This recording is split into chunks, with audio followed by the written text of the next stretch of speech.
মানুষের আয়ু মানুষের জীবনের ভুল মাপকাঠি। 10 বছরের জীবন সে উপভোগ করেছে মাত্র 1.5 বছরে।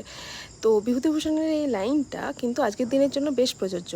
এই যে ভদ্রলোককে দেখছেন, ইনি হচ্ছেন youngest person of our family, আর তার 79 বার্থডে সেলিব্রেট করার জন্যই কিন্তু আমরা পৌঁছে গেছিলাম কলকাতার যে আফ্রিকা জঙ্গল রয়েছে সেখানে, মানে কলকাতায় যে নতুন রেস্টুরেন্টটা খুলেছে ফ্লেভার্স অফ আফ্রিকা, সেখানে।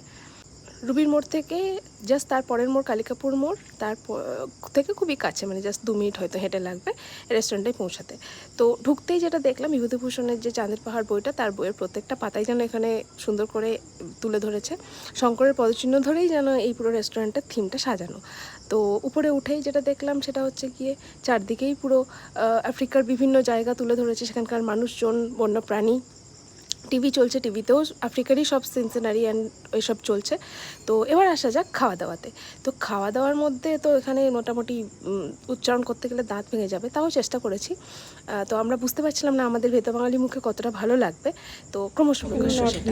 আচ্ছা, এখানে ব্যাপারে একটা কথা বলে রাখি যে এরা কিন্তু ট্যুরস অ্যান্ড ট্রাভেলসও করায়। তো সেখানকার যে ডিটেলস, সেই ডিটেলসটা হচ্ছে এটা। এখানে ফোন টোন করলে আপনারা ট্যুরস অ্যান্ড ট্রাভেলসের জন্য এদের সাথে কন্ট্যাক্ট করতে পারেন। আইটেমটা, যার নাম হচ্ছে সামাকি ওয়া কুখাঙ্গা, এটা হচ্ছে তানজানিয়ার একটা আইটেম।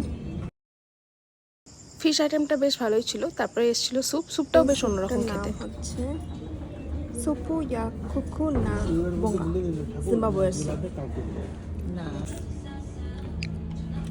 কেমন খেতে স্যুপটা? একটু ব্ল্যান্ড, একটু স্পাইসি হলে ভালো হতো। এটা জোলো ভেজ রাইস।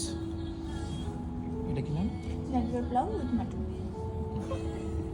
আমরা হচ্ছে গিয়ে এই দুটো রাইস অর্ডার করেছি, একটা হচ্ছে জোলফ রাইস ভেজ, আর একটা হচ্ছে জানবার পোলাও, যেটা তানজানিয়া ডিশ। জোলফ রাইসের সাথে আমরা ভেজ মিক্সড ভেজ অর্ডার করেছিলাম, সেটা হচ্ছে ভালো খেতে। একটু বালি বালি লাগছে কেন? এই হচ্ছে গিয়ে চিকেনের ডিশটা, যে চিকেনটা আমরা অর্ডার করেছিলাম সেটার নাম হচ্ছে গিয়ে, এই যে কঠিন নামটা পড়ে নিন বাবা, বুঝতে পারছি না। এই হচ্ছে আমাদের গিয়ে বিল।